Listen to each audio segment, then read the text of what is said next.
Rome was not built in a day, but if it were, it might have looked like a Marvel movie set. Back then, everyone was part of the action. Aus. Not only were they keen on constructing some of the most beautiful structures known to man, but they also loved creating weird and wonderful pieces of technology that seemed straight out of science fiction. How does the mystery of Rome's enduring foundations stack up against other questions, like how did the Romans keep their water clean, or what secrets lay within those luxurious villas? Stay tuned as we dive into 20 amazing facts about Rome that will leave you scratching your head. The Great Fire of Rome occurred in 64 CE, destroying a significant portion of the city. But who was responsible for this catastrophe? It was none other than Nero, the notorious Roman emperor. Legend has it that he started the fire himself, possibly to clear land for his Domus Aurea, a massive imperial palace. What makes this tale even more perplexing is that Nero went ahead and blamed it on Christians, subjecting them to brutal persecution. Now that's a blame game gone wrong. Meet Pliny the Younger, a Roman writer and natural philosopher who lived between 23 and 79 A.D. He famously wrote a letter to the Emperor Trajan seeking permission to purchase land in the aftermath of the eruption of Mount Vesuvius. But here's the catch. He wasn't writing about the destruction of Pompeii. No, sir. You see, Mount Vesuvius had actually erupted twice before that, once in 62 AD, which Pliny witnessed firsthand, and again in 79 AD, which he described in detail in his letter to Trajan. So he definitely knew about it. Did you know that the Roman Empire produced its very own version of reality TV? Yep, you heard me right. Oh, it was called Venations. And these wild events featured men fighting to the death against wild animals. And the craziest part is that audiences could vote for their favorite contestants by throwing objects like flower petals, palm branches, or even wreaths into the arena. The competitors with the most votes got a noble exit, while the rest, well, let's just say they didn't make it out alive. Talk about a cutthroat competition. Ancient Rome wasn't just about emperors and gladiators. It had its fair share of influential women, too. One of the most notable names on this list is Livia Drusilla, wife of Augustus, the first emperor of Rome. She was a shrewd politician and played a significant role in shaping the empire's early years. But let's not forget Julia Misa, grandmother of the infamous Caligula, who you might remember from all those movies. She wielded considerable power during her son's reign as emperor and was a force to be reckoned with. Julius Caesar was born on July in 100 BCE, but hold on a second. Did you realize that this date is still celebrated today? That's right. July is named after him. Coincidence? Well, it turns out that the month was originally named Quintilis, meaning fifth month in the Roman calendar. But in 08 BCE, it was renamed to honor the great Julius Caesar. Talk about a legendary leader. Rome's legendary founder Romulus supposedly killed his twin brother, Remus, after they disagreed on where to build the city's river. But the story doesn't end there. According to another account, Romulus actually sacrificed Remus in a ritual to ensure Rome's greatness. A bit of brotherly love gone wrong.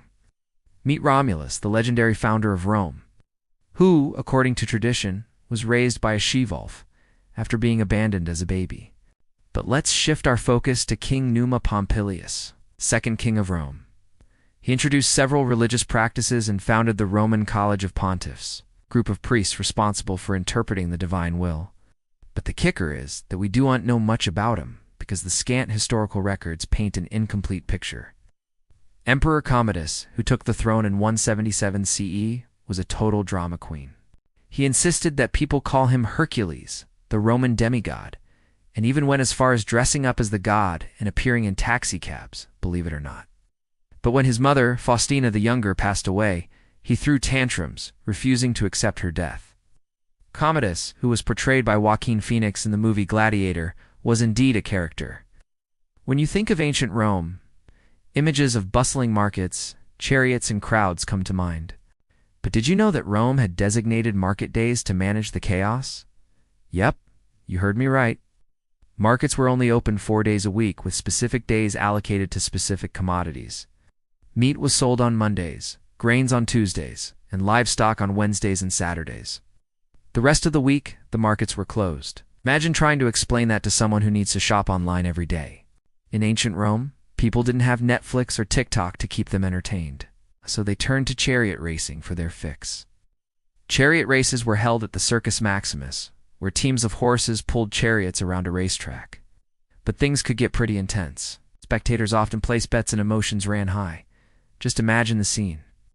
Did you know that in ancient Rome, gladiators could own slaves themselves? After retiring or dying, some gladiators were granted freedom and a small pension, allowing them to live comfortably. These former fighters could use their earnings to purchase their own slaves, continuing a twisted cycle of servitude.